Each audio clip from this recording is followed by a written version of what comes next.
Hello प्यारे student, कैसे हैं आप लोग। उम्मीद करता हूँ सभी प्यारे स्टूडेंट अच्छे होंगे। सभी प्यारे स्टूडेंटों को जय जोहार।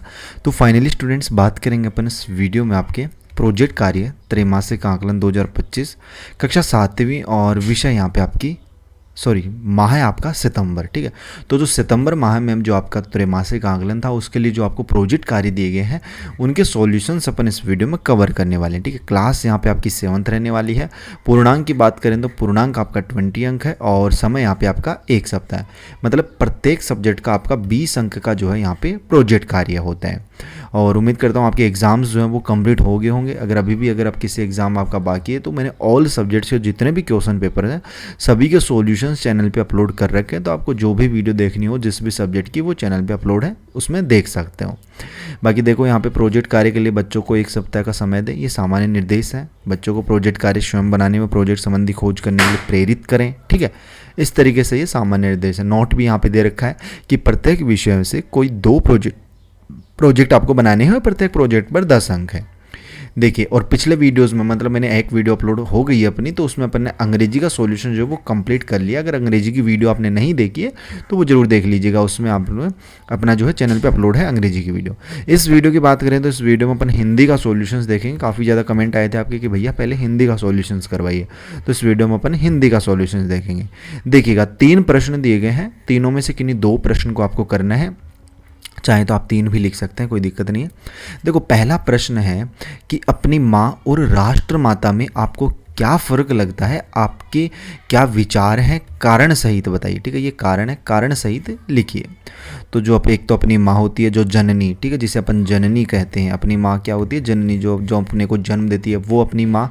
और एक राष्ट्रमाता, मतलब जैसे देश हो गई अपनी, ठीक है, राष्ट्रमाता, उन दोनों में क्या फ़र्क लगता है वो अपने को बताने अपने विचार से। ठीक है, तो देखिएगा इस प्रश्न का आंसर आप क्या लिखोगे, किस तरीके से। तो यहाँ पे हेडिंग डालिएगा अपनी माँ और राष्ट्रमाता में अंतर।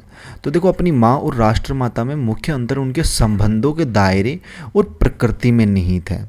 जैसे सबसे पहले अपन बात कर लेते हैं अपनी माँ के बारे में। ठीक है, तो देखो, यह एक व्यक्तिगत संबंध है। जो अपनी माँ से अपना जो संबंध होता है वह एक व्यक्तिगत संबंध होता है जो जन्म, पालन पोषण और व्यक्तिगत प्रेम पर आधारित होता है। ठीक है, और माँ अपने बच्चे के प्रति निस्वार्थ प्रेम, त्याग और सुरक्षा प्रदान करती है।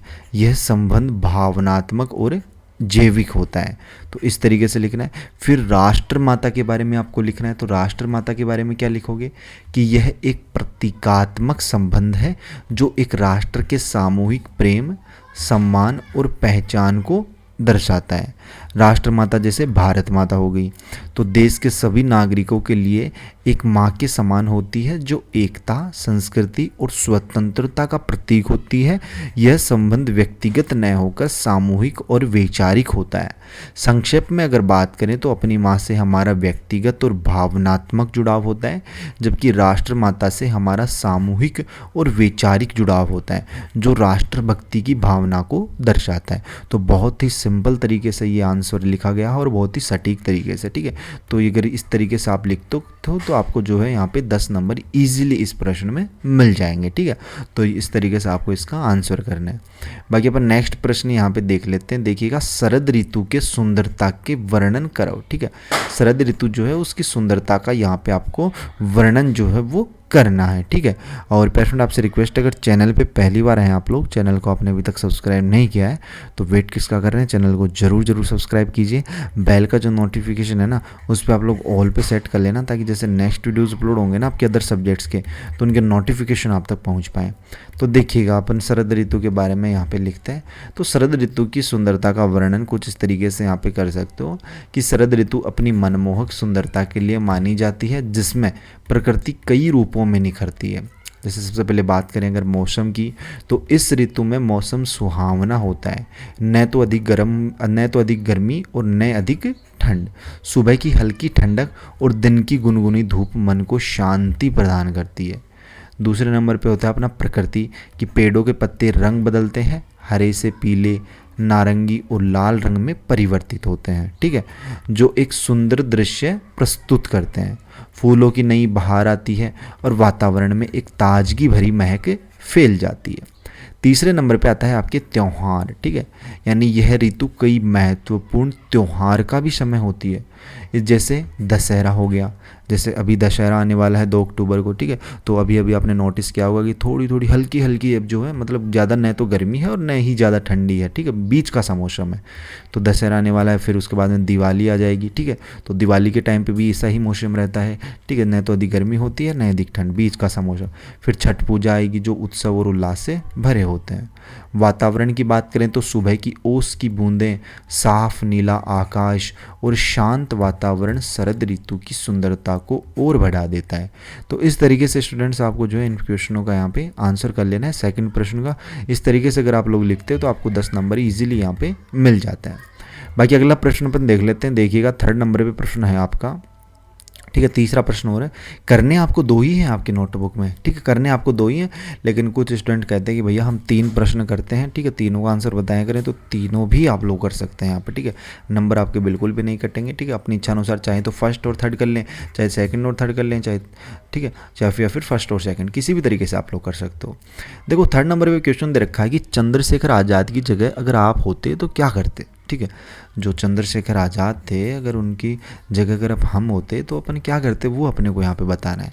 तो देखिएगा चंद्रशेखर जगह आज़ाद की जगह, तो यहाँ पे लिखिएगा इसका आंसर यहाँ से, ठीक है, कहाँ से, यहाँ से, कि यदि मैं चंद्रशेखर आज़ाद की जगह होता तो मैं भी देश की स्वतंत्रता के लिए अपने प्राणों की आहुति देने से नहीं हिचकचाता, ठीक है, नहीं हिचकिचाता, लेकिन मेरे कार्य करने का तरीका शायद थोड़ा भिन्न, भिन्न का मतलब अलग हो सकता था, ठीक है, मतलब शायद अलग हो सकता था। यानी पहला अगर बात करें क्रांति और शिक्षा का समन्वय, यानी मैं सशस्त्र क्रांति के साथ साथ शिक्षा और जन जागरूकता पर भी अधिक जोर देता। मेरा मानना है कि शिक्षित समाज ही स्थायी परिवर्तन ला सकता है। दूसरा आता है अंतर्राष्ट्रीय समर्थन, मैं भारत की स्वतंत्रता के लिए अंतर्राष्ट्रीय स्तर पर समर्थन जुटाने का प्रयास करता ताकि ब्रिटिश सरकार पर वैश्विक दबाव बनाया जा सके, ठीक है। फिर तीसरा आता है यहाँ पे आपका संगठनात्मक ढांचा, मैं एक मजबूत और व्यापक संगठनात्मक ढांचा तैयार करता जिसमें विभिन्न विचारधाराओं के लोगों को शामिल किया जाता ताकि स्वतंत्रता आंदोलन को और अधिक मिल सके, ठीक है।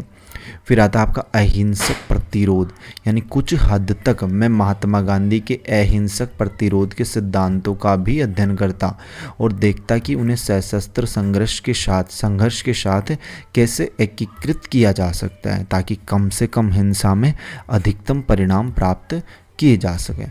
तो स्टूडेंट्स इस तरीके से आपको प्रश्न क्रमांक 3 का आंसर लिखना था। उम्मीद करता हूँ इन प्रश्नों में कोई डाउट नहीं रहना चाहिए।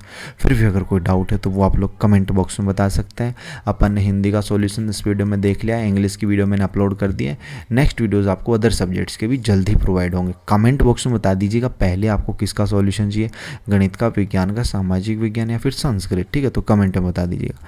बाकी कोई डाउट हो वो भी आप लोग बता सकते हैं। चैनल को सब्सक्राइब नहीं किया, चैनल को जरूर सब्सक्राइब करें। मिलते हैं अपन जल्दी नेक्स्ट वीडियोज़ में इसी होश जोश के साथ। तब तक जो है सभी पैरा स्टूडेंटों को बाय, धन्यवाद। सभी पैरा स्टूडेंटों को टेक केयर स्टूडेंट्स।